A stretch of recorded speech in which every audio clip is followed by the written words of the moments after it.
Oh, shit. The hell?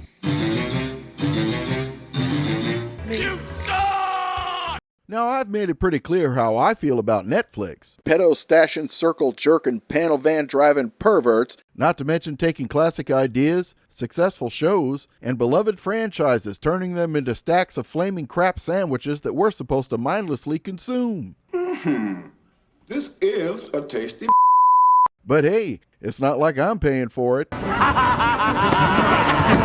But like any graveyard, every once in a while, you stumble across something that might actually be worth looking at. If you hear me screaming bloody murder, there's a good chance I'm just enjoying myself. So mind the black lipstick as we empty our bags in a strangely satisfying gothic experience in Netflix's adaptation of The Addams Family's Wednesday. And here we go. Now, admittedly, this show has everything working against it. You're floating in a big sea of shit. 20-somethings talking about teenage angst. How do you do, fellow kids? Mandatory boss babes, and of course, every guy in the show is either toxic, a beta male, and the one guy who isn't, well, I think you know who the monster turns out to be. Big friggin' surprise. Set at Hogwarts. What? Excuse me, Nevermore Academy. A series of mutilations and murders in a small New England town prompts Wednesday Addams to use her newly acquired psychic abilities. It's like I have ESPN or something. To piece together the clues while dealing with small-town locals, school bullies, and managing to piss everyone off in the process. You like a professional asshole or what? Pretty much a pro.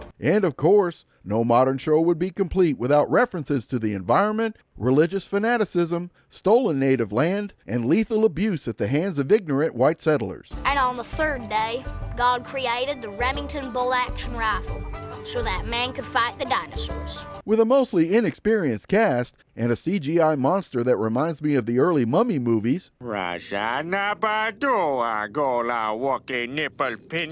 even professional critics have stated Wednesday looks like every teenage CW show ever made. Like Teen Wolf or Riverdale, which are watched by as many as 6,000 people a year. Which is pretty funny considering the lead actress, Jenna Ortega, was in the CW's Jane the Virgin. That explains a lot. And even the blue-haired Twitter trolls have condemned the show, accusing it of everything from queer baiting to racism for daring to cast black actors as bullies. Who are you?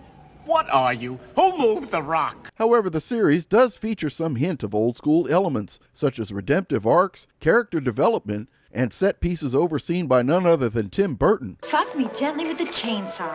With a musical score by Batman's Danny Elfman, it manages to capture an authentic setting for the story and deliver a believable world for these characters to coexist. No shit. Hell, even the main character, who appears to be nothing more than a Mary Sue with pigtails, is eventually called out as manipulating and abusive by her fellow classmates, forcing the character to choose whether to embrace the world as it is or to be ultimately destroyed by her own hubris. You keep using the word.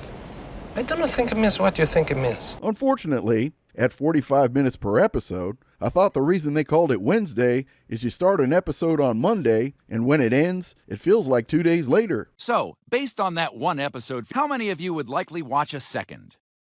Son of a bitch.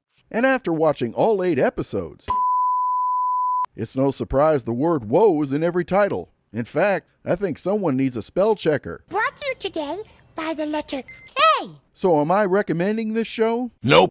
However, if you're still willing to dig past the stereotypical woke-ass bullshit, the She-Hulk CGI, and the Netflix-style Scooby-Doo plot, and they would have gotten away with it too, if not for me meddling with the kids. Wednesday delivers satisfying world-building, surprisingly solid performances, and if nothing else, a more than MILF-like Catherine Zeta-Jones.